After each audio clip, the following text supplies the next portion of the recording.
I want to welcome all of you to the third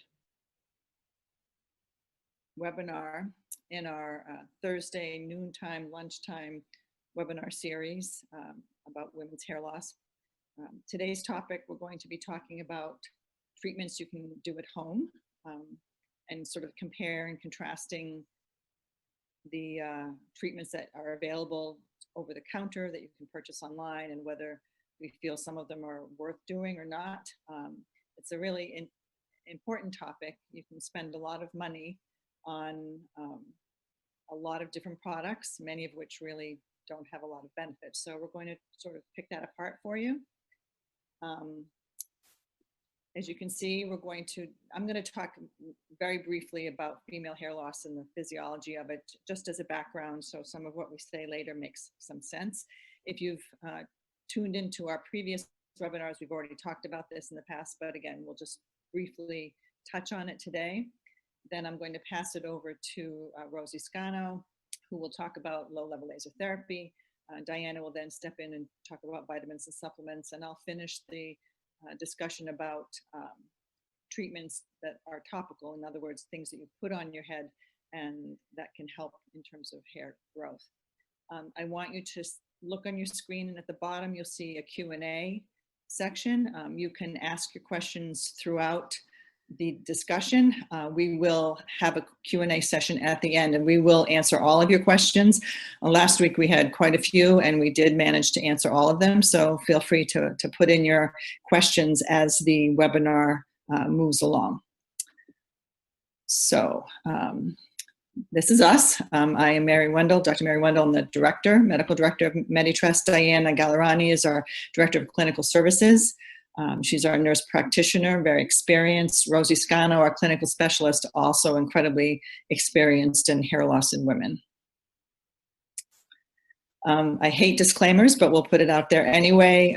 This basically states that we're not telling you to go out and do anything specific in terms of treatment, because everybody is different and their needs are different and the diagnoses are different. And the type of treatment that would be best for you is totally dependent on what your underlying hair loss diagnosis is, which really requires a complete medical evaluation. And so again, we're not telling you to go out and do these treatments. We're here to educate you and encourage you to get the proper evaluation so that you can get the proper treatment. Again, we like to update our patients who are tuning in today. With yesterday's announcement from the governor, we are now pushing out our office visits to the middle of May per their recommendations. We're going to try and get our treatment patients in first and foremost, and we have quite a few to reschedule, particularly our PRP, our OPC patients. We do recommend that if you want to have a consultation and a follow-up, that you schedule that. We are going to be doing consults and follow-ups through the video method rather than in person for probably the entire month of May. And then we're just going to take it day by day to see how things go. Obviously, our treatment patients have to be a priority. We need to get them in as soon as we can. And for those of you who are our patients and have questions about your up and coming appointments, please give us a call or email us and we'll talk to you about that. We are able to ship products. Once you do have an evaluation, we are able to ship products out that we feel might be appropriate for you. Okay, briefly, just about female hair loss. I'm going to talk a little bit about that life cycle and an introduction into treatment. Many of you have seen this slide before. The life cycle of hair is broken down into 3 phases. The first phase is the anagen phase, which is the growth phase. That is when the hair is actually receiving all the nourishment that it needs, the blood supply is providing all the nutrients, and the hair is actively growing. This, the anagen cycle can last anywhere up to 6 years. Actually, in young girls, it can last even longer. Unfortunately, as we age, that growth cycle, the anagen cycle, tends to shorten. And certainly with other types of hair loss, it can shorten further. So that is one of the focuses of treatment, is to try and prolong that growth phase. The next phase is the catagen phase, which is really a transitional phase from growth to shedding. There's no further growth happening at the end, at the catagen phase, and the hair follicle stays in that phase for about 2 to 3 weeks and then slides into the telogen phase, which is the actual shedding phase. And so after the hair itself sheds, the follicle goes into a resting phase, which can last anywhere from a couple to 4 months, and then a new hair will grow. And again, the time frame that the hair follicle stays into each of these phases will determine how much shedding is occurring and how much regrowth can occur. And so these are important phases for us to remember in terms of recommending treatment. There are many types of causes of hair loss in women. We've listed the most common: androgenic alopecia, which is the female pattern hair loss, which is the inherited form, by far the most common form of chronic hair loss. Telogen effluvium is when you get stuck into that telogen phase and you have excessive shedding without a lot of regrowth, and it's the amount of shedding is excessive beyond what is considered normal. Traction alopecia is hair loss that's as a result of harsh hair care practices, tends to occur more in the frontal part due to pulling or sometimes chemical. Alopecia areata is spotty, bald spots which can come and go, wax and wane. But again, there are treatments that can improve regrowth. Scarring alopecia is more difficult to treat, but we still do treat it. The hair follicle itself actually gets damaged, and it requires a little bit more effort to get that hair follicle back to a growth phase. One thing that is not on this list, which we probably should have included, is hair loss that's as a result of cancer therapy. Hair shedding that occurs from chemotherapy is considered non-scarring, and also radiation therapy can cause some non-scarring alopecia, but also can cause scarring or damage to the hair follicles. We are seeing more and more women who have post-cancer treatment alopecia, and we've had pretty good results with different types of treatment. But again, each person's different. They need to be evaluated appropriately before treatment can be considered. And again, this is generally how we evaluate patients. We do a complete medical history, complete hair loss history. We do a complete thorough examination.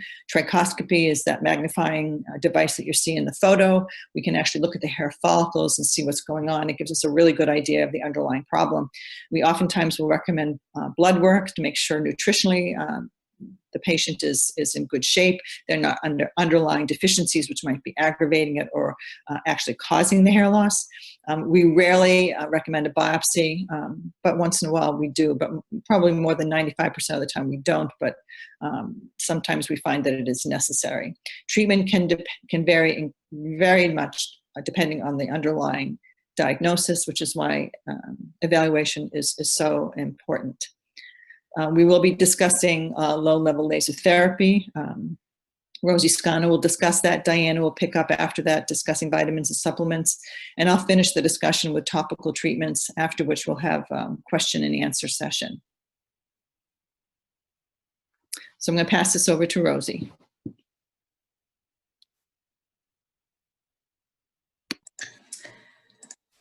Hi everyone, my name is Rosie Scano. I'm the registered nurse here at Medi Tresse. I am going to go over low-level light therapy and some options that we have in office here. We'll go over what it's about, what to look for, what the companies that we have, and we'll compare some that you may have seen online, or on, Instagram, Facebook. I've had a lot of emails about ones that have been coming out. So low-level light therapy has been used for treatment of female hair loss for over 15 years. Extremely effective non-surgical treatment for women's hair loss. So, these past 15, 20 years, they've come out with this LaserCap, which before really the only thing available for women was over-the-counter Rogaine or, hair transplants. So it's been a really good addition for women to treat hair loss. How it works is it stimulates the hair follicle cells to grow in the scalp and increase cellular activity around the follicle. which also increases circulation and decreases inflammation. So basically what it does is it increases blood flow to the follicles, which are really, really important. You need adequate blood supply for those follicles to produce those nice, healthy hairs. And it decreases the inflammation that's constricting those follicles to with the miniaturization that occurs with the female pattern hair loss. It has been clinically proven to not only thicken existing hairs, but also increase the number of hairs in the growth phase.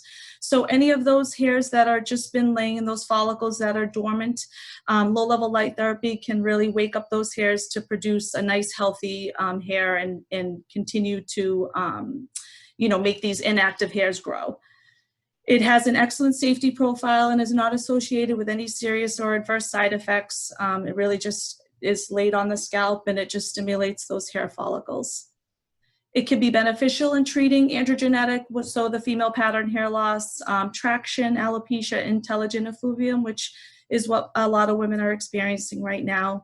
We have in some cases seen benefit with alopecia areata and also scarring alopecias, but again, we recommend those case-to-case basis. There are numerous devices on the market which can make it difficult to determine which are most effective, and we'll go over some of those. In the past 5 years, we've seen a lot of caps that have been coming out with not a lot of research and data behind them and a lot of questions from patients, so we'll go over some of those. What we look for and what everyone should look for when looking into low-level light therapy devices is that there have been numerous clinical studies. So we want to look for products that have been studied, the research has been done, and they have been proven to be effective. Based on these studies, we look for the following in our devices. One is pulse light instead of continuous light. What that means is with the laser caps that we use here, it is a flashing light. So basically that laser diode gets a split-second rest in between the treatment. So you use them 3 times a week for 30 minutes. So for that 30-minute cycle, there is a split-second rest that continuously happens. So what they're saying with the studies is that the light pulses is giving that light a little bit of rest. So you have the same amount of energy in the beginning of the treatment that you do in the end, which with the continuous light they're saying is not as effective. So that has been something that we have seen new research come out supporting that data. And there are some devices now that are out that are used every day as opposed to the 3 days a week, and they're supposed to be used 5 to 6 minutes. And then they can improve the outcomes because of that split-second rest, so that the amount of energy is the same throughout the entire treatment. There are a lot of devices out there that are not using just laser diodes. There are some mixed with LED lights, and they're just not as effective.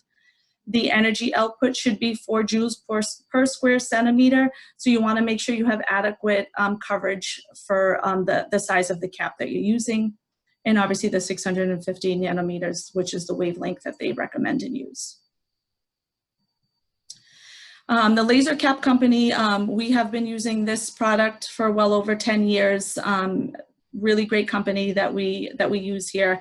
They offer 2 different sizes. One is the 300, which is the newest version that's out.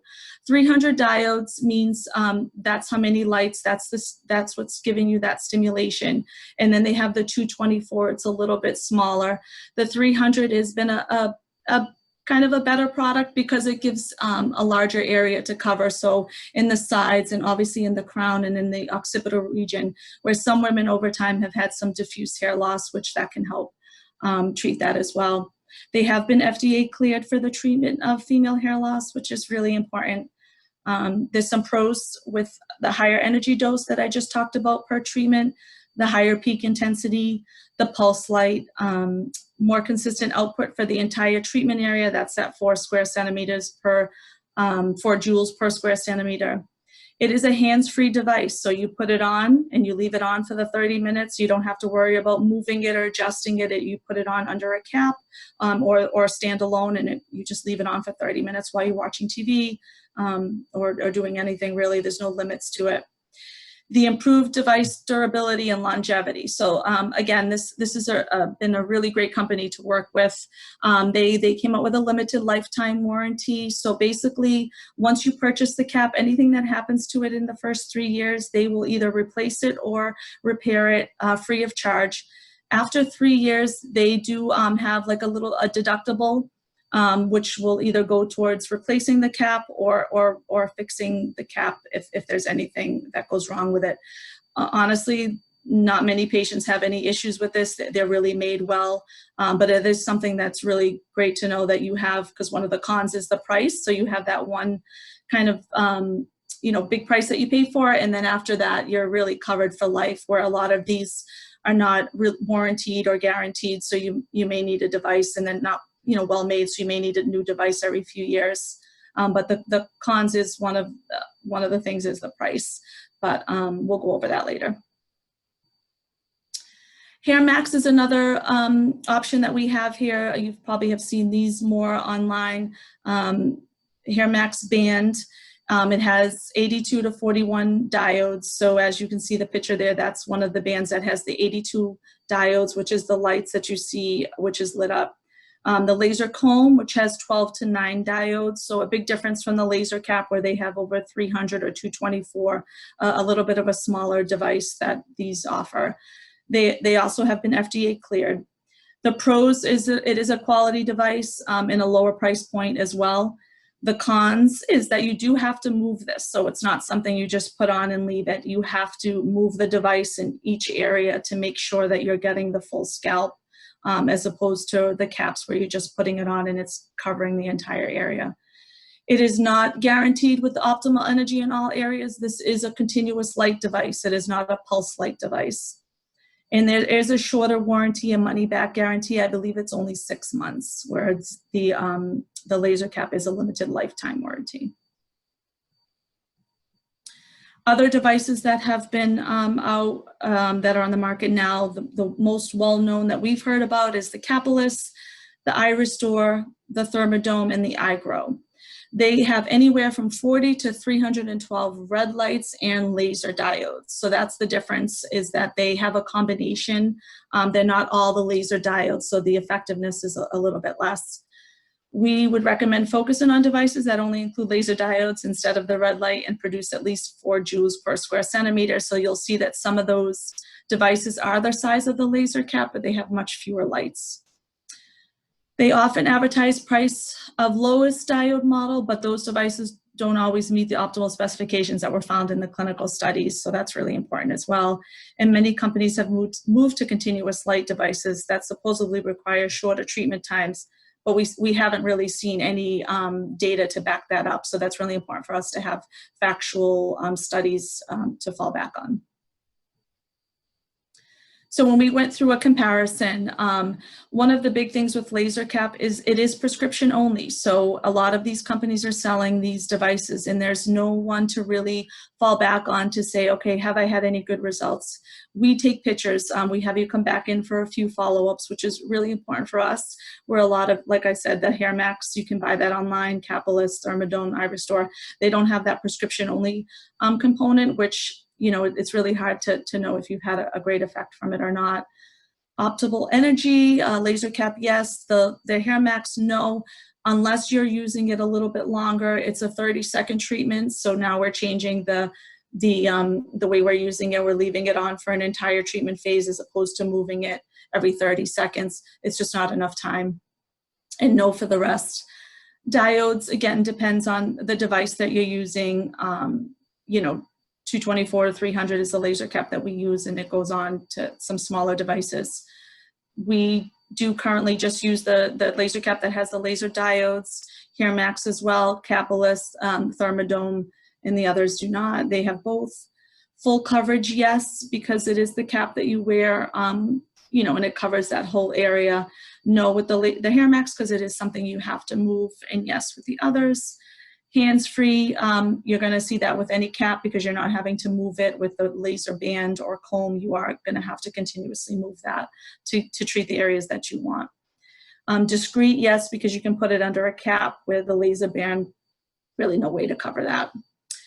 And then the price, like I said, with the LaserCap, that is one of the cons, but you do get that limited lifetime warranty, so it is a good investment. And the others, don't really have those warranties that go along with it. So, you have to pay for the quality that you get. The recommended and strongly recommended, obviously LaserCap is ones that we really stand by and we've used, and we've had really great results with our patients here. So that's it about LaserCap. I'm going to pass it off to Diana, and she'll talk to you about some vitamins and supplements. Hey everybody, thanks so much for joining us today. So I'm going to talk to you about vitamins and supplements, and there's a few that we're going to focus on. So let's get started with that.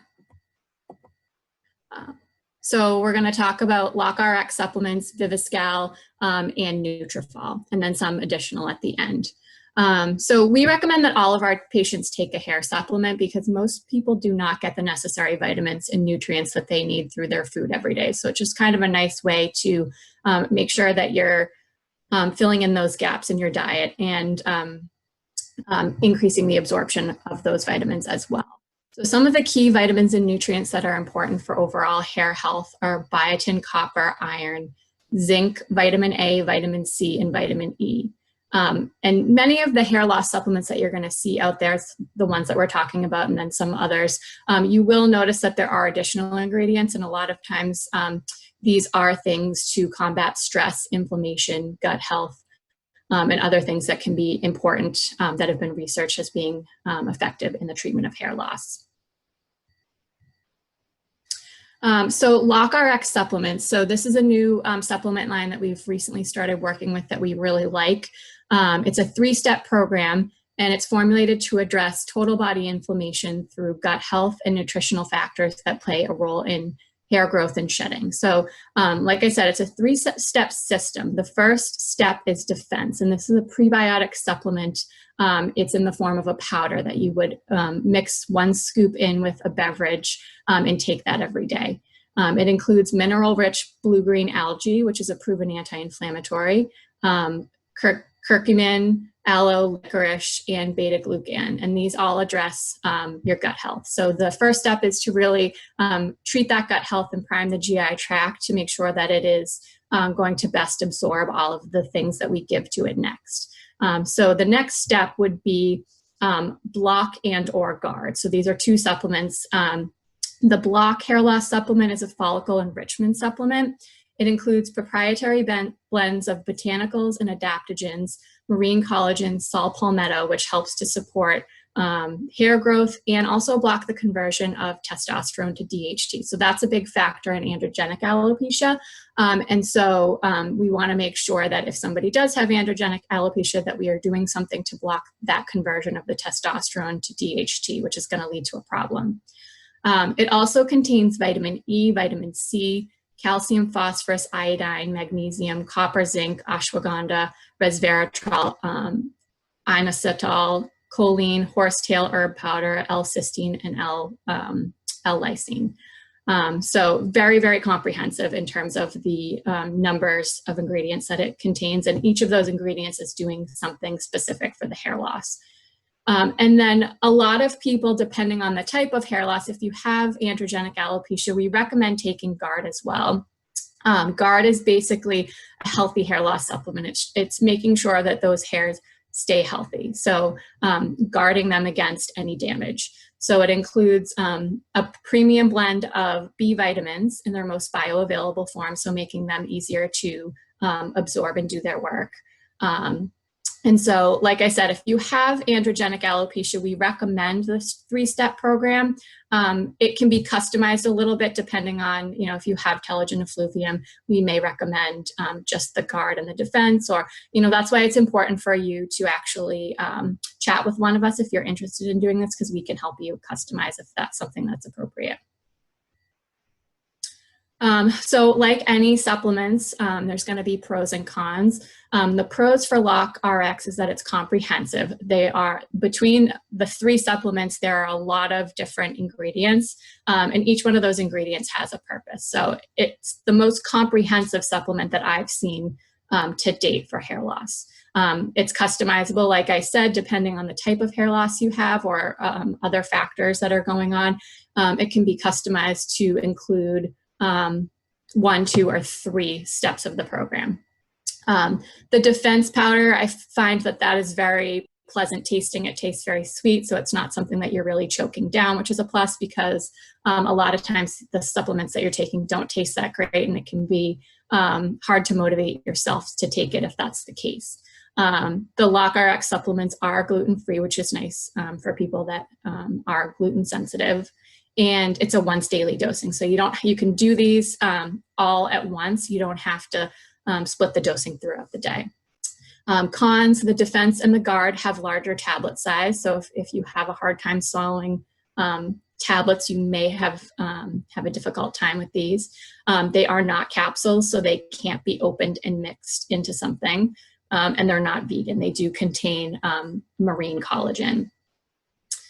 They don't contain vitamin D, which is a common deficiency that we see in patients. So if you also have a vitamin D deficiency, which probably 90% of the patients that we see do, you are going to be taking an additional vitamin D supplement. This is a newer company, and with any newer company, it takes a little bit of time for them to actually do a controlled clinical study that is going to test the effectiveness of the product.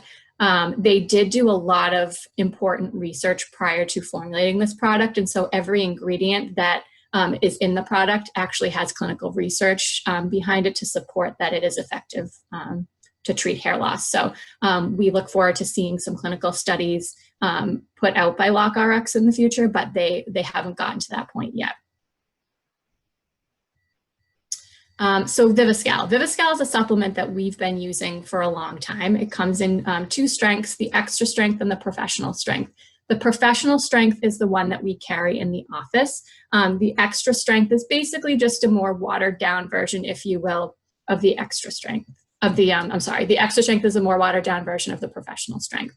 So the extra strength contains the exclusive marine collagen complex that is specific to Viviscal, as well as biotin, zinc, vitamin C, horsetail extract, and iron. The pros to Viviscal is that it doesn't contain gluten, dairy, soy, nuts, or eggs. Cons, it does contain shark cartilage and oyster extract, therefore not vegan. And we definitely don't recommend these to anybody that has a shellfish allergy.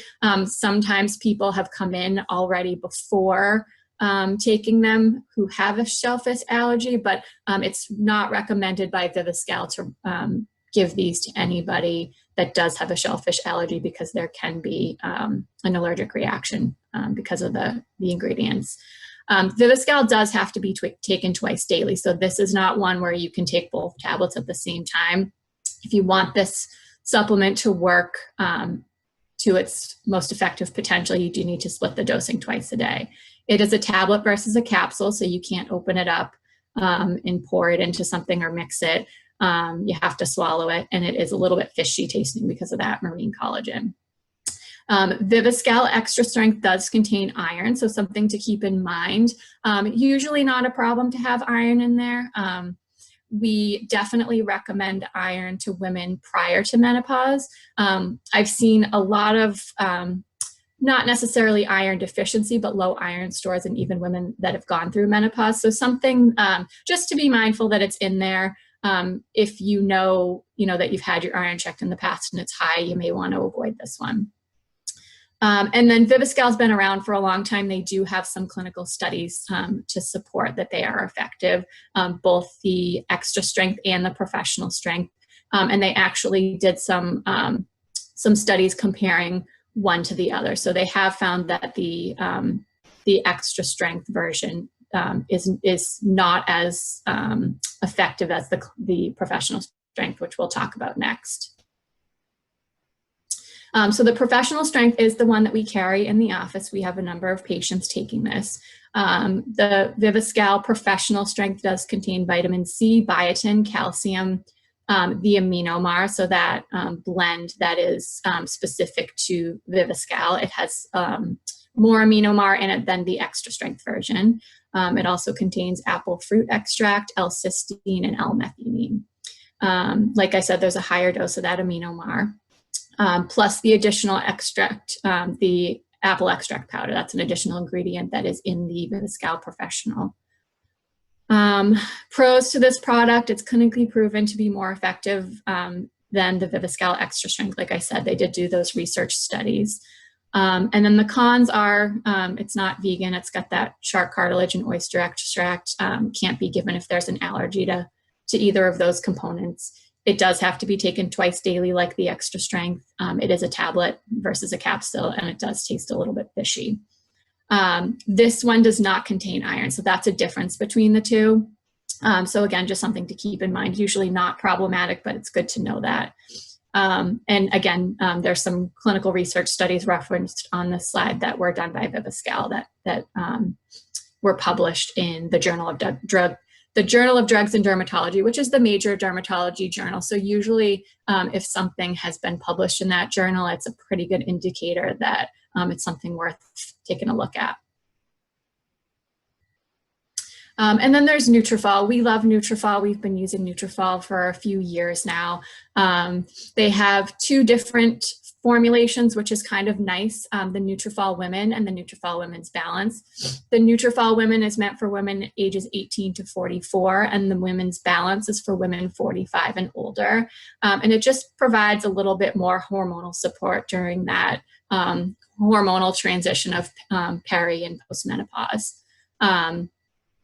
And the additional ingredients that Nutrafol Women's Balance contains is saw palmetto and the maca and astaxanthin. Sorry, I can't pronounce a lot of these things, but those are really meant for that additional hormonal support. There's a lot of additional ingredients here. You can see them listed. I'm not going to go through all of them, but again, this is very comprehensive. There are things in here that are treating inflammation, free radical damage, vitamins and minerals, a lot of different things in here. So every ingredient has a purpose, and all of those ingredients have clinical research to back their effectiveness. Pros to Nutrafol is that it can be customized via the Nutrafol Women and the Nutrafol Women's Balance, broken down by age. It's taken once a day, so although it is 4 capsules, you can take them all at once, and you don't need to remember to take it multiple times during the day. These are capsules. So for people that don't like to swallow something or have a hard time, you can actually take those capsules, open them right up, throw them in a smoothie, or mix them with applesauce or pudding, or however it is that works for you. They don't have the best taste, so it is one of those ones that you do have to just kind of like take a big glass of water and choke it down a little bit. And they do not contain the additional B vitamins that some of the other supplements have. Nutrafol does, like Viviscal, have some clinical studies that were published in the Journal of Drugs and Dermatology. So that's kind of nice. Those were put out by Nutrafol themselves. And if anybody's interested in seeing any of these studies, we do have them and can send them to you. So, the preference would be that you would choose one of those supplements, because those are the 3 that we have found to be the most comprehensive.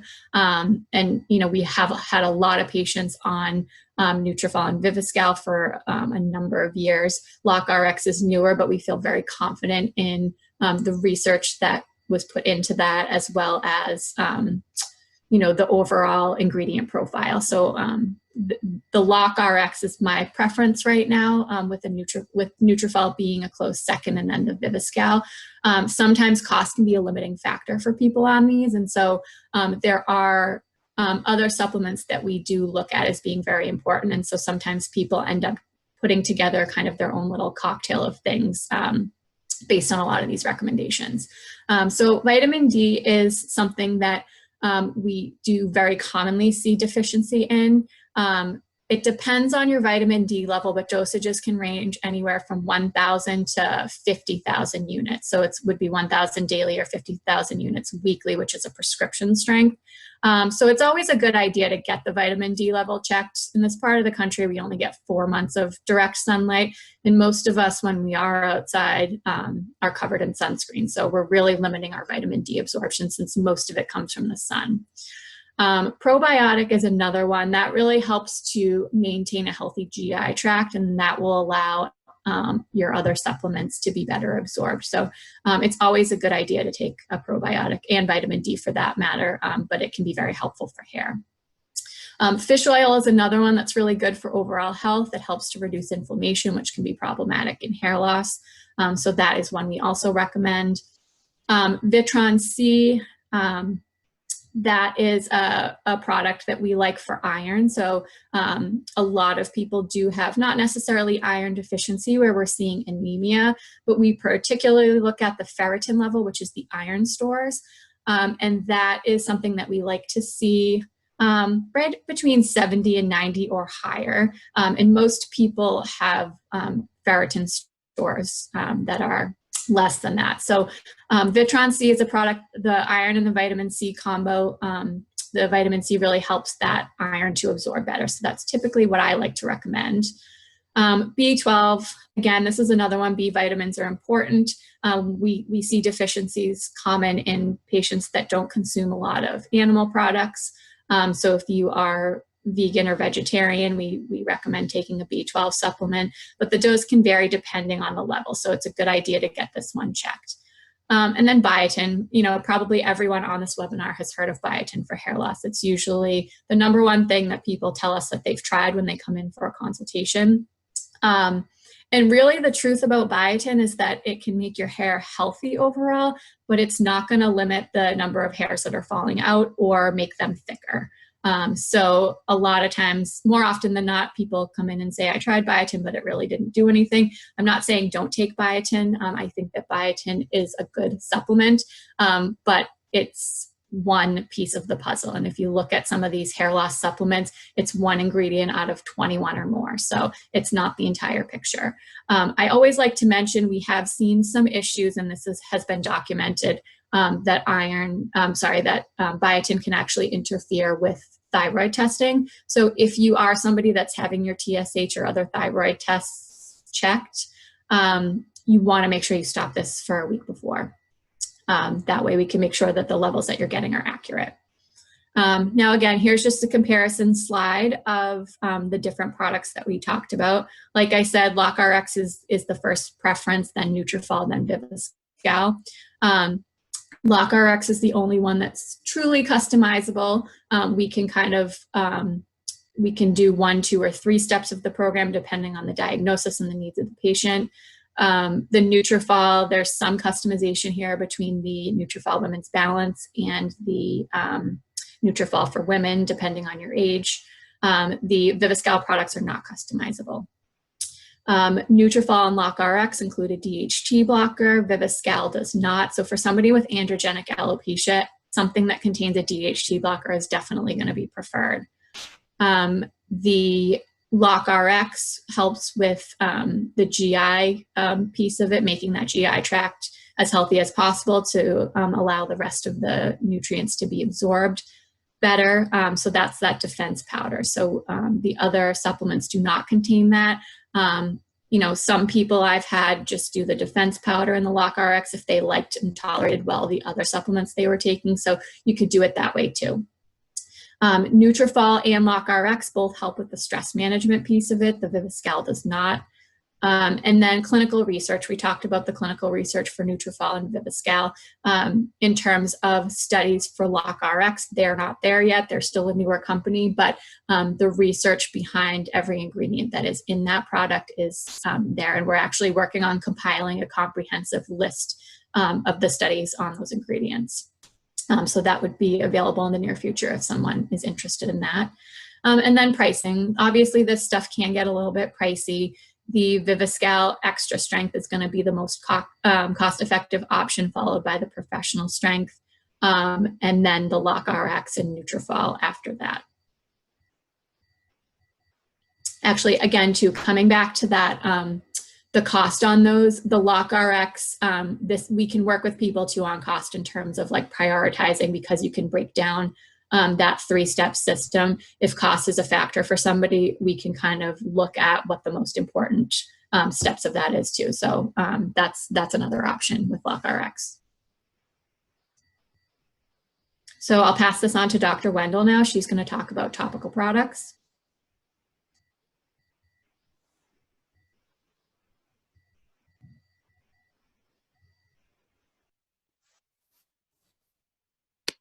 Okay, so we're going to finish up on topical products.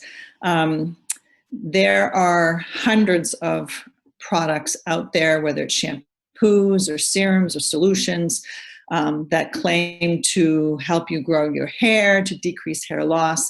It's a multi-billion-dollar-a-year industry, and it can be overwhelming to figure out what actually works and what doesn't. So when we see patients, one of the biggest things we do is educate on what works and what doesn't, because there's a lot out there. If you go online and just put hair loss products, it's just incredible how many things pop up. Topical products, as it says here, make up a large part of the at-home hair loss treatment. And again, it's extremely variable. There's a lot of variability in price.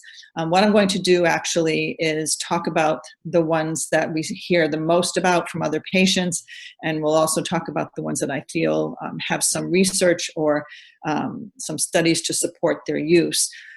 A lot of products claim that they are FDA approved to regrow hair, but the reality is if they make that claim, then there probably is minoxidil in their solutions. It is the only FDA approved topical treatment for female hair loss. So we'll talk about minoxidil. Minoxidil, again, the only FDA approved topical treatment for hair loss for men and women. It's been found not only to stop the loss, but also to help regrow hair to a limited degree. The studies there are thousands of them that show benefit. A lot of people give up on their minoxidil too soon because they're not seeing a huge benefit. But in fact, if they were involved in a study where people could actually look at their scalps, count hairs, measure hairs, the majority of people will have some benefit. And so it's worth considering. It can be effective for a lot of different types of hair loss, androgenic alopecia being the primary one, but also alopecia areata when we're regrowing areas where there has been loss, scarring alopecia, again, when we're trying to stimulate hair follicles that have yet to be damaged to come back and grow, traction alopecia, the same. Also use it for post-cancer treatment alopecia with some pretty good success. There are a variety of products. Initially for women, Rogaine was only 2%.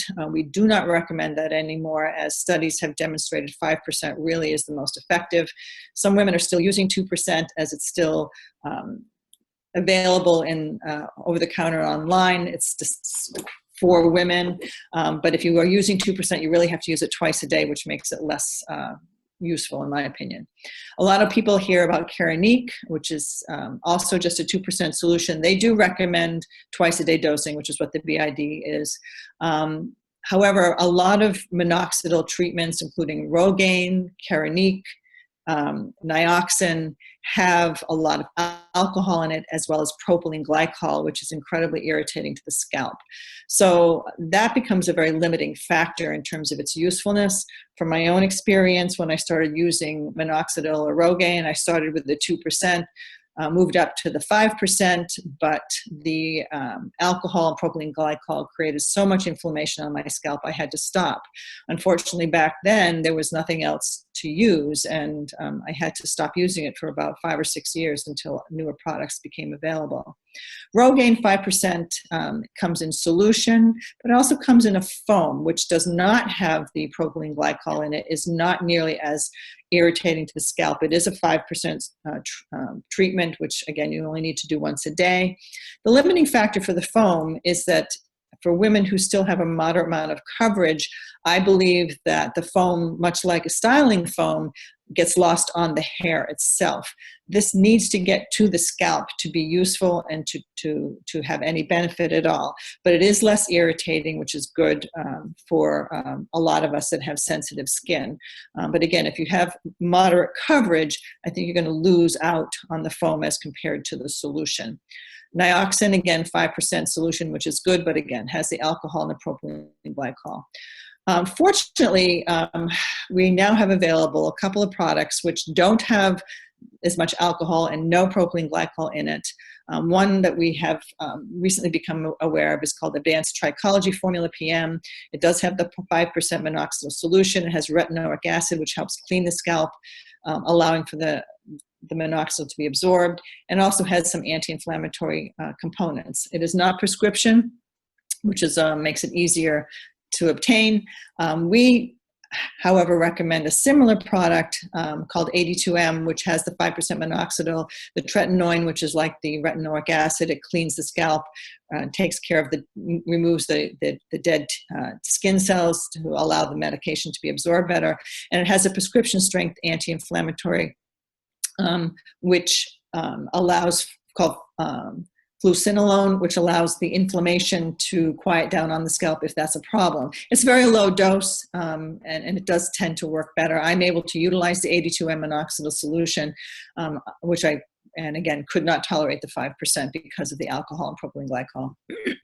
82M is a prescription only, so you do have to have an evaluation by a physician who is familiar with these products, preferably a hair loss specialist like us, because it is a prescription medication.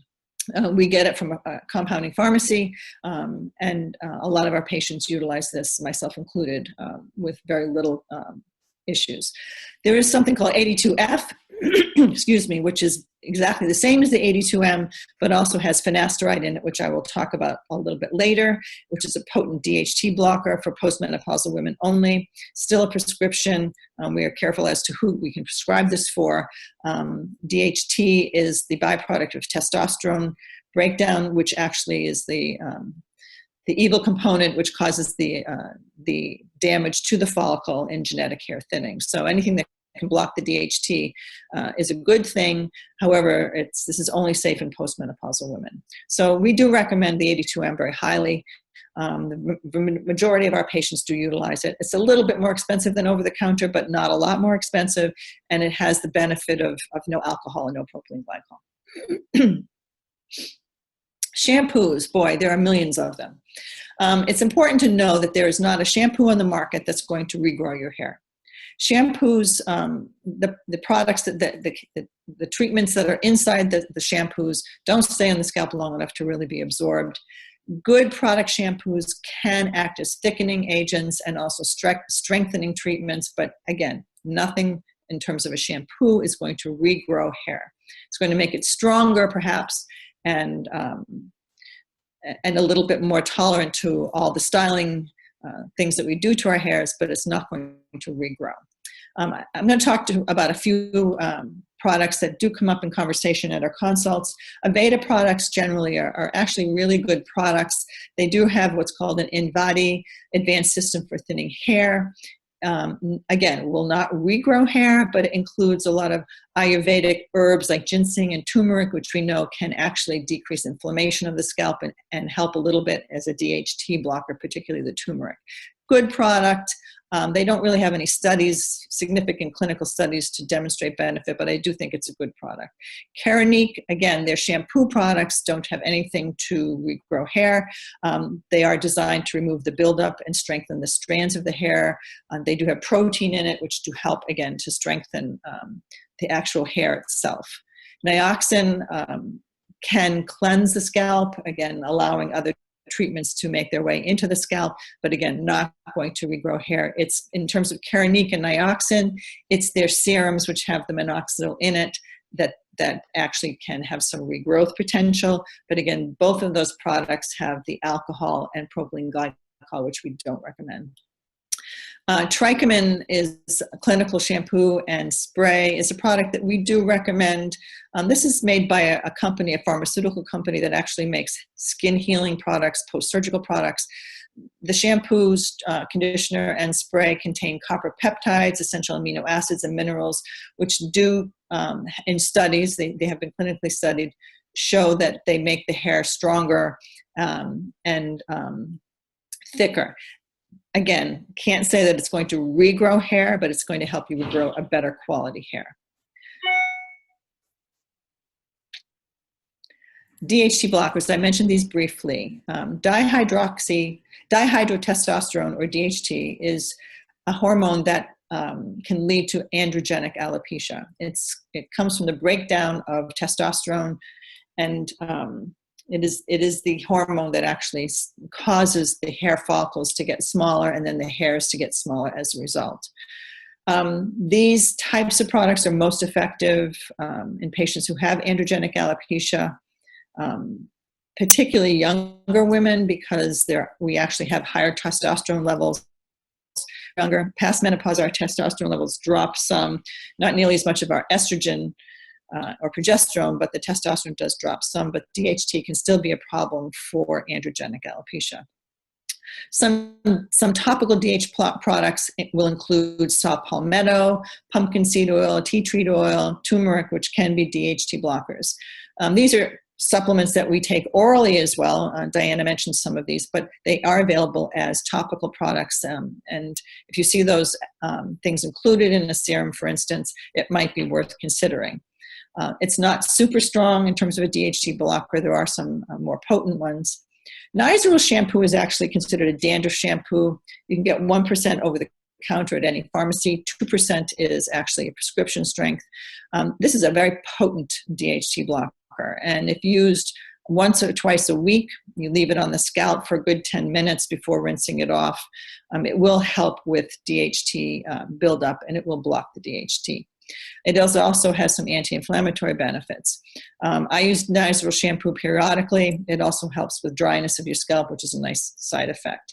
Just to keep in mind, if you use the Nizoral as a DHT blocker, you want to use a good conditioner afterwards, because it tends to leave the hair fairly tangled. But again, you're using it for the DHT blocking ability, not because it leaves your hair easy to comb through and shiny. It's a medicinal treatment.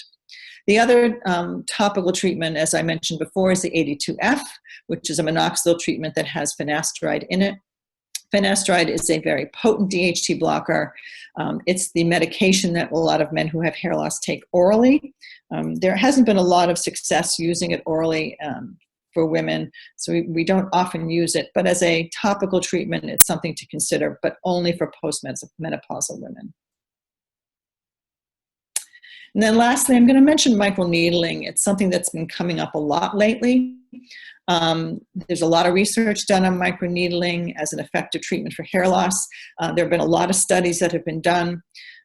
Generally, the studies are from treatments that are done in medical offices, because the at-home treatments, the at-home devices typically do not reach a depth that is necessary for treating the hair loss, which is about 1.5 millimeters. How microneedling works is it actually triggers some wound healing, which brings the growth factors to that area, which promote healing and also, as a result, promote hair growth. Any of the microneedling devices you can purchase for home don't reach that depth. So I can't say with strong certainty that the over-the-counter ones are going to have the same benefit as the in-office treatments show.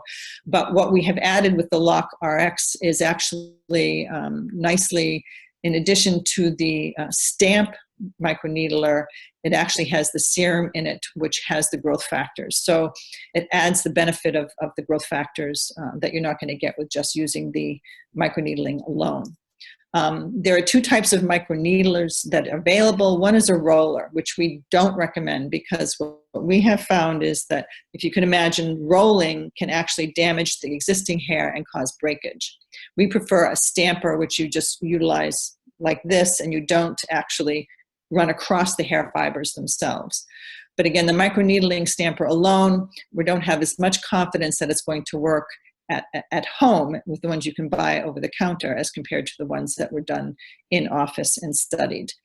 The Lock RX system does have a stamper with the growth serums in it, so you do get the benefit of the nutrients and growth factors applied with a specially designed microchannel stamping device. So again, microneedling is something to consider as an at-home treatment. Again, we don't have quite as much confidence without the growth factors included. But again, microneedling is something to consider as another additive treatment at home. So that's the end of our actual information. We've given you a lot of information, and I think at this point we probably should move on to questions. Okay. And I'll talk, the first question is there any benefit to applying minoxidil products twice a day? Definitely, if you're using the 2%, you absolutely need to use it twice a day. The 5%, I haven't seen comparative studies using twice a day versus once a day. The recommendations really are once a day.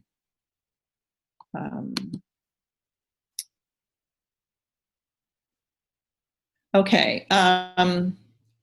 The 82M versus the formula that we mentioned, it's interesting. They're fairly similar.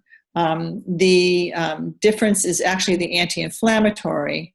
But again, your scalp is very, your scalp, like skin, can be sensitized to different things. And so what we recommend is if something is bothering you after several years, switching it to something somewhat similar that can still give you benefit, but be less irritating is good. I'm glad that your scalp is not as irritated. The only real difference, though, is the anti-inflammatory, which may be working better for you with the formula PM.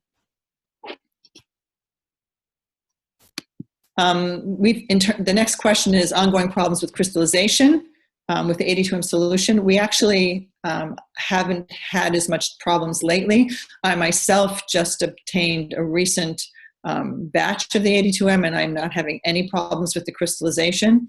So if you still are, please get back to us, and we will look into that with you, because I have not been having the same problems that I had about a year ago. I have assumed that the problem had been resolved. If you're still having a problem with it, we'll take a look at it. Please touch base with us after.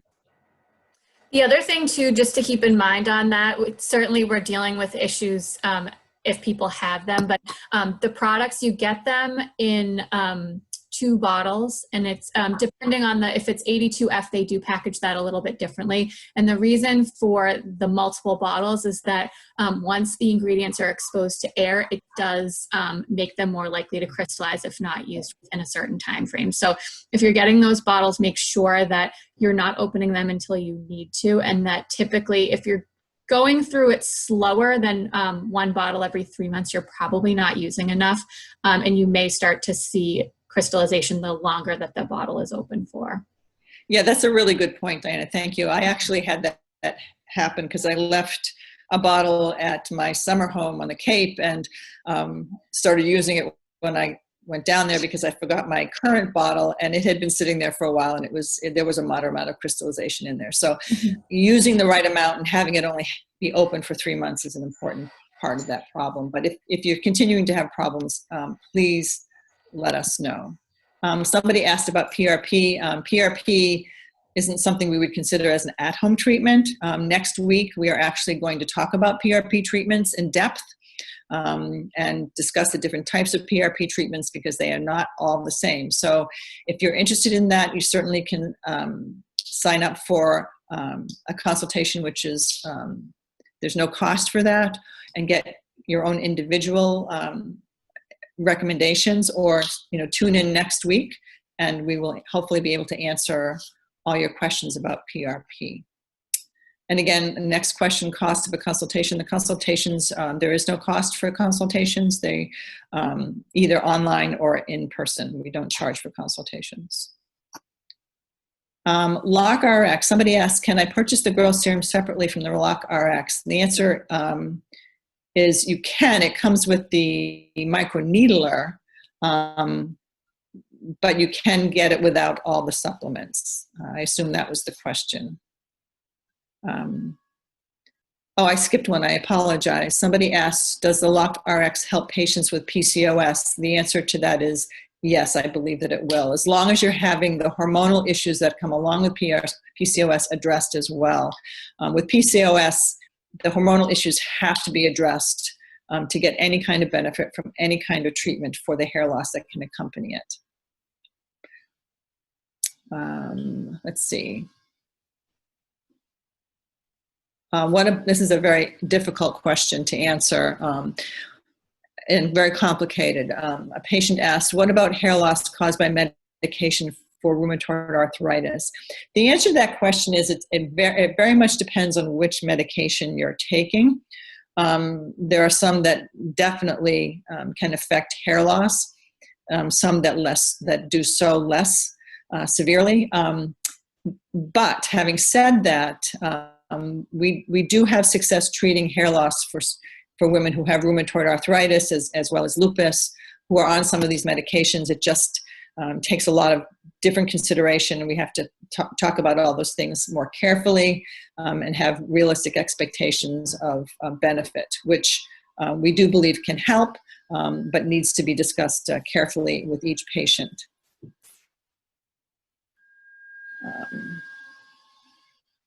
Diana, why don't you take the question about the supplements? So somebody asked, I take some supplements now and I'm concerned I might be doubling up. Can you advise? So this is something, like, I did a consultation this morning, and the person that I consulted with happened to have all of her supplements, and probably a lot of you are on many already.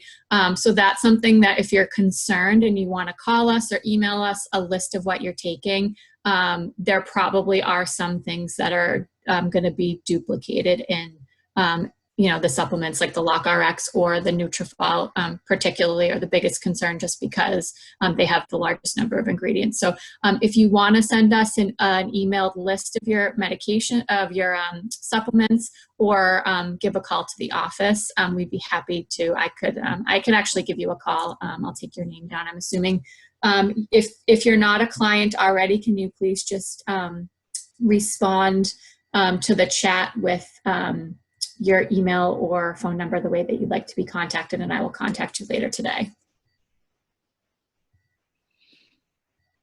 Okay, there are actually several questions here about the LaserCap and price. Okay, let me just take a look here if we can answer them all at once. Okay. The price of the caps varies depending on the size. The LaserCap brand caps start at around $2,500 and can go as high as almost $3,000 depending on the size of the cap. And again, the diode number varies from cap to cap. The laser band, which comes from Hair Max, runs about $800. Again, it varies on the size. There is a slightly smaller laser band as well, but for the laser caps, you're really paying for convenience as well as the improved diode number, as well as the timing of the diodes in terms of treatment. So if you have specific questions about the caps, certainly you can call us and we can give you more information about that. So I'm going to jump on and answer some questions that were directed to the laser therapy and the caps. One of the questions was, can you use a low laser therapy laser product like cap or comb while undergoing PRP therapy? And is it okay to do microneedling and use a laser comb? So yes, we do recommend combined therapies. So PRP therapy, OPC therapy, along with the low-level light therapy, is really highly recommended to achieve the best possible results when treating androgenetic alopecia. Microneedling and using a laser comb, yes, absolutely. If the microneedling is done at home and you have a comb or some other laser device, then yes, that's fine. Do you recommend microneedling along with LaserCap, and do you sell the tool? So yep, just answered that question. And the tool is a part of our our LockRx products that we have. So yes, that is something that is available. What do you suggest for someone who has had formally diagnosed androgenetic alopecia for 10 years since childhood with continuous diffuse shedding? I'm concerned about miniaturization. What are your thoughts about LaserCap for this? So yes, the LaserCap is very effective for treating androgenetic alopecia. So we do highly recommend that treatment for at home when patients can't really come in to do the PRP or the OPC. We really had great success with the LaserCap. So that is something that will help alleviate, the miniaturization that's occurring. Next question, low-level device. Where to go? How long do you use, and what happens when you stop usage? So depending on the device, the laser caps that we offer here, the usage is for 30 minutes every other day. We don't recommend stopping because female pattern hair loss is a progressive type of hair loss. It is not something that goes away on its own, so these treatments need to be continued for as long as you want the hair to be benefited. So it's not something you would use for a few months and then stop it is continuous usage. Next question is, how long per section of the scalp do you recommend using the Hair Max laser band? So recommended is they're saying the 30 seconds per treatment, which ends up being about 90 seconds. It's just not enough time. So what we're recommending is leaving that laser band on an entire cycle. So not moving it, leaving it on until it shuts off, and then moving it back to each treatment area. Again, the other devices that are the flashing, pulsing lights are using it for 30 minutes. And then these laser bands are that continuous light that are just using it for, they're saying 30 seconds, which is just not enough time. What is the success rate for the LaserCap you recommend to your patients? We have a really high success rate. It's between 85 and 90%. Again, the success for that is making sure we're treating the right condition with these laser caps, and also doing the treatment that makes a big effect. Some patients, it's every other day for the 30 minutes. Some patients will go on and not use it for a week, or use it once a week and not the 3 times that it's at least recommended. So the success goes up with your compliance to doing it. So it needs to be done every other day for 30 minutes, and patients that have been consistent with treatment have had very good results with it. I am just going to scroll down for any other laser therapy questions, and then I will hand off to, let's see. Just too, Rosie, there are some questions that were not in the Q&A. There's some that have been sent to the chat. So I'm happy to go through those. Okay. So the next question is there any concern about using the laser cap longer than 30 minutes each time and or more than 3 times per week? Sometimes I have forgotten and left the cap on for an hour. So we do not recommend using it more than what they're recommending, because there's been no studies to show the benefit to using it more and for longer. And there's also no studies to show what could be the effect of that. So we stick by the recommendation, which is every other day for 30 minutes. That's the protocol that's been in place that the studies have been on. So that's what we know, and that's what we recommend. So we don't recommend using it, the laser cap, anyway longer than the recommended time. And let's see. So microneedling with the laser cap, that is something that you can do at home with the laser cap. We've answered that. And let's see. There's some questions about the 82M, which I'm going to jump on. Somebody asked, are there concerns about the steroid in there? And in fact, it's such a low dose that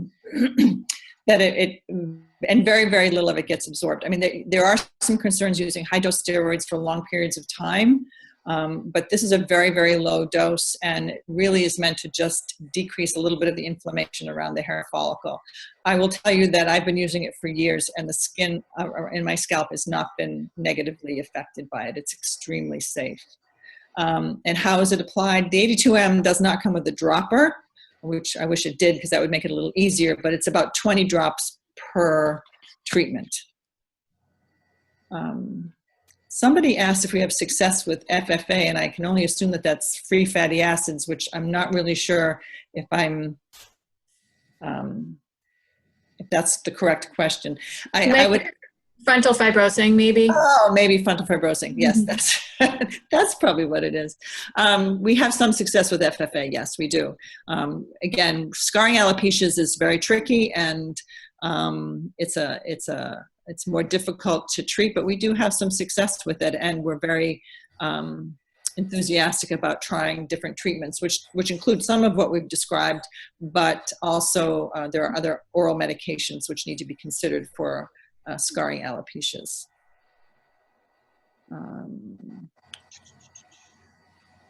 There's a question, Mary, about do you recommend bioidentical hormone therapy? Hormone therapy is incredibly tricky because it really depends on what you're using and how much. We don't ever recommend testosterone for women who have hair loss, because testosterone will drive androgenic alopecia to be worse. So never do we recommend testosterone, and we're very, so much so that we are reluctant to do other types of treatments like PRP if somebody is on testosterone. Estrogen can actually help with hair loss, and again, but it depends on the estrogen-progesterone ratio, and it has to be monitored, and levels need to be taken at least 2 to 3 times a year to make sure the levels are stable and in a good ratio that's helpful for hair. Let's see. Somebody said they bought the Rogaine foam for their treatment, wondering if she would be better off with 82M or F. Are these safe for a cancer survivor? The answer is yes, but we discuss each cancer survivor's condition carefully. That's somebody that we would want to see as a consultation, and eventually when the office opens up in the office to do a careful examination. Finasteride, the 82F, is not recommended for women who have any history of breast cancer. So if it's a breast cancer survivor, we would never recommend 82F, but the 82M is very safe. Where are we? Let's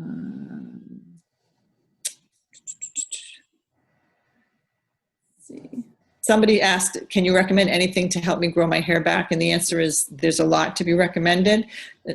Clearly, we would need to have a consultation with you and discuss your problems, decide what kind of hair loss you're experiencing before making a recommendation. But we treat all types of hair loss with very good success. So the answer is, I'm sure we can recommend something to help you, but we would need to evaluate you.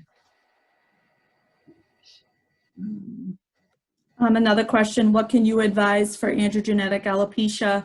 Again, any of the products that we mentioned today would be beneficial to help treat some of that and any issues that you're having with your hair right now. Obviously, PRP and OPC are other treatments, but with the office closure, we're until the middle of May, we're really leaning towards these at-home treatments so that patients can get started. But any of those treatments are beneficial for female pattern hair loss.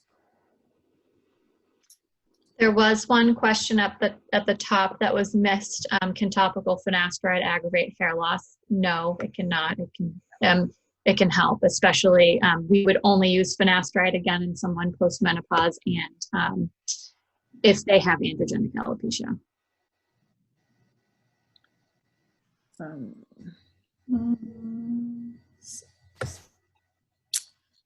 Another good question, how long does it take to see results? Again, it's extremely variable and it depends on the type of treatment. In terms of minoxidil and or laser, usually it takes at least 6 months to see any benefit. And again, those type of treatments, it tends to be a slower, steadier improvement over the course of 6 to 12 months. In terms of other types of treatments for hair loss, PRP or OPC, which is our method of doing it, can see benefit quicker, but that's not something that we can do from home at this point. It's something that would require you to come into the office. So again, depends on the cause of your loss and which treatment was then decided upon. And again, which is more successful, PRP or laser? Again, we really encourage our PRP patients to do as much as they can, and we realize that that's sometimes not possible because of cost, but we know, and we have seen and done so many cases that we know that by supporting PRP treatments with laser and or minoxidil, the benefits are better.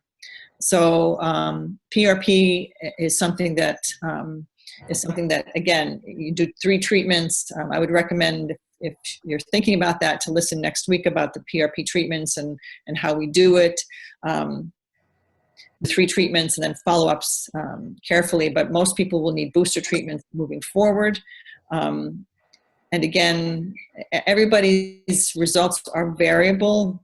These treatments generally work for the vast majority of people. But again, it depends on your type of hair loss and the extent of hair loss. at what point in your hair loss journey are you finally coming in to be seen? The earlier, the better. So again, it's hard for me to say in your particular case which would be better for you without actually having a consultation. Again, the importance of us actually seeing you is critical. And if you're spending, significant money on treatment, you want to come in and let us really take a close look at you. Honestly, we probably won't be doing in-house consultations probably well until June and maybe even early July. But if that's something that you want to do, I would encourage you to at least set up a video conference so that we can get you involved with treatment, and then we'll get you into the office as soon as we can. Yeah, we've done a number of video conferences right now, and we are, I think we're all looking forward to being back in the office. We have a number of people that are well overdue for their PRP treatment. So those are the people that we're going to be giving priority to when we're back in the office, because those people are on a strict timeline, and most of them are way outside the timeline that is ideal for PRP treatments. But we are definitely available now, and there's plenty of room still left in the schedule for anybody that wants to do a video consult. And we are doing those daily, and so far they've been pretty successful. I know we've booked a number of treatments based on the consults, and usually what we've been doing in a lot of cases, sometimes with the history and what we're able to see on the video, we can very easily diagnose the hair loss. And then sometimes there's a little bit of a question. If that's the case, we can certainly allow a little bit of extra time when you come into the office if you wanted to do a treatment, so that we can put that trichoscope up to the scalp and really take a look and make sure we're confident in the diagnosis before moving forward with the treatment. So of course the treatment would be planned for that day, but if it wasn't clinically appropriate after the in-office evaluation, we would hold off and defer to something that would be more appropriate at that time. There's a couple of questions. I don't know if you want me to take these down at the bottom. Which is more successful, PRP or laser, if you could only do one? That really depends on the person. Unfortunately, I think Dr. Wendell and Rosie and I always feel like if we had a crystal ball and we could figure out how each individual person was going to respond to each individual treatment, it would make our job a lot easier. The success rate for both PRP and laser are very high, about 90%, and that's based on clinical research. It can be affected, the success of the treatments can be affected by other things that are in a person's medical history. So that advice is a little bit more patient specific. So if anybody has certain questions on the effectiveness of those treatments for them, you can definitely reach out to us. We're happy to go through kind of individually, and give you the best guidance based on your situation. How much does microneedling cost? Again, the growth factor 3X serum from LockRx. I can't recall. You can go to their website. It's lockrxhair.com.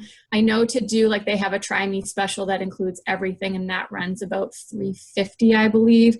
And then you can break out the supplements and the microneedling. So it's fairly cost effective to just do the microneedling. Right now in office, we typically just do microneedling if you're having a PRP or an OPC treatment. And those treatments, the PRP and the OPC, run between $2,500 and $3,500, depending on which one.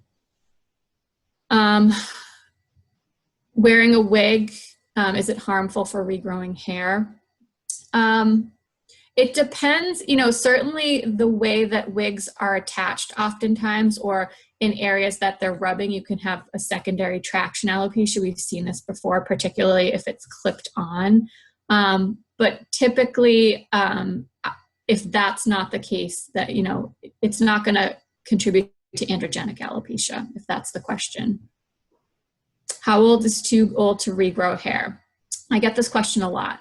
It depends more so, some people start a lot earlier on in life. We see women in their late teens often presenting with hair loss, and some women don't present with hair loss until well after menopause. So it just depends on how long the hair loss has been happening for, and how much hair is still present. It's a lot easier for us to thicken the hairs that are present that have miniaturized versus growing hair and follicles that have not produced any hair for a number of years. So most women at any age do have some successful treatment. It just kind of depends on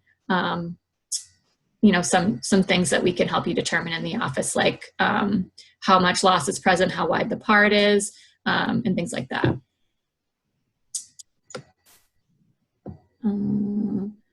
Someone with frontal fibrosing alopecia is taking finasteride and hydroxychloroquine, but my dermatologist is not experienced in treating FFA. Do you think it would be worth the consultation? I do think it would be worth the consultation. We don't prescribe a lot of hydroxychloroquine, but we have been having some success with doxycycline and clobetasol. Doxycycline is an oral antibiotic. We typically start with that twice a day if it's tolerated. And the clobetasol is a topical steroid. And for some reason, the combination of those two things have been working very well for quite a few people that we have with FFA. So I definitely think if you haven't tried that already, that would be worth trying.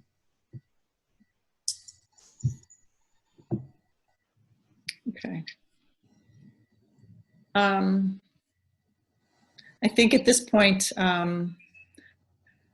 it's probably a good time to end today. It's been a very busy question and answer session. We will be sending you out an email tomorrow. And somebody asked about discounts. There will be some discounts offered that will be mentioned in that email. So just look for that. Also, any suggestions on other topics you'd like us to discuss. Next week, we will be focusing completely on PRP and how PRP differs, and because they are not all the same. And so if you're interested in that, please sign up for that as well. If you have any questions at all, you'd like to meet with us through a video consultation, there's no charge for those, and we'd be happy to answer your more specific questions at that time. Anybody else have anything else to add at this point? Good. Nope. I mean, if there are questions here that we didn't get to because of time, I'm going to try to take a few notes and respond to some of these. But if for whatever reason we don't get back to your question, if you want to email us at info@meditresse.com, and one of the three of us will respond to your question. We're also available by phone too if you prefer to chat with us. So you can call us in the office at 774-314-3900. All right. Well, thank you, everybody. Thank you for joining us, and we look forward to meeting some of you. So take care. Stay safe. Take care. Bye. Thank you for coming. Bye.